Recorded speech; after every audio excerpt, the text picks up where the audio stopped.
राजस्थान में विधानसभा चुनावों को देखते हुए कांग्रेस ने एक कदम फिर आगे बढ़ाते हुए प्रदेश चुनाव समिति का गठन कर दिया है, जिसमें गोविंद सिंह डोटासरा कैप्टन की भूमिका में है, तो वहीं अशोक गहलोत और सचिन पायलट समेत 29 दिग्गजों को सदस्य बनाया है, जिसमें 16 मंत्रियों को शामिल किया गया है। जिसके बाद अब सियासी गलियारों में चर्चाएं है कि जल्द बीजेपी भी अब चुनाव प्रबंधन समिति बनाएगी, जिसके तहत संयोजक पद के लिए पदाधिकारियों का ऐलान भी किया जा सकता है।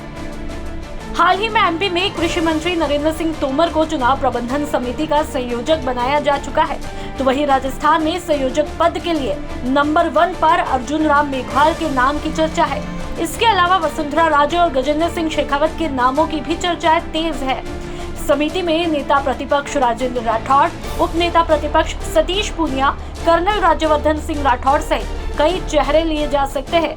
तो वहीं दूसरी तरफ लगातार बीजेपी में भले ही ऐलान किया हो कि मोदी के नाम पर ही चुनाव लड़ा जाएगा, उसके बावजूद चर्चाएं ये है कि अभी भी सीएम के सहरे के लिए कई चेहरे इंतजार में है। चर्चा तो एक ये भी है कि क्या वसुंधरा राजे किसी बड़ी जिम्मेदारी में दिखाई देंगी। आपको याद होगा कि 31 मई को अजमेर में प्रधानमंत्री नरेंद्र मोदी की हुई रैली से भी वसुंधरा राजे की दावेदारी को मजबूती की तस्वीरें देखने को मिली।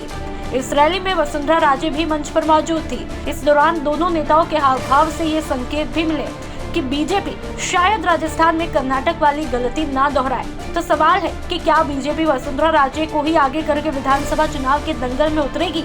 तो वहीं हाल ही में उदयपुर की रैली में वरिष्ठ नेता और गृह मंत्री अमित शाह ने वसुंधरा राजे को लेकर जैसा रुख दिखाया, उससे भी आसार है कि बीजेपी का शीर्ष नेतृत्व वसुंधरा राजे पर कोई बड़ा दांव खेल सकता है। इस रैली में तस्वीरें देखने को मिली जब वसुंधरा राजे का भाषण नहीं होने पर खुद अमित शाह ने उन्हें टोका और अपने से पहले वसुंधरा को बोलने का मौका दिया। इतना ही नहीं, अमित शाह ने जनसभा को संबोधित करते हुए कई बार पूर्व सीएम वसुंधरा राजे की तारीफ भी की। तो दूसरी तरफ राजस्थान में विधानसभा चुनाव बेहद करीब है। ऐसे में बीजेपी और कांग्रेस दोनों ही पार्टियों ने तैयारियां तेज की है।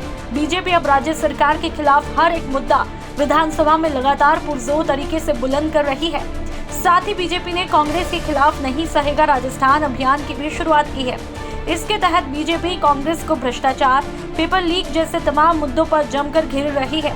तो ऐसे में देखना बड़ा दिलचस्प होगा कि 2023 में किसका विजय तिलक होगा।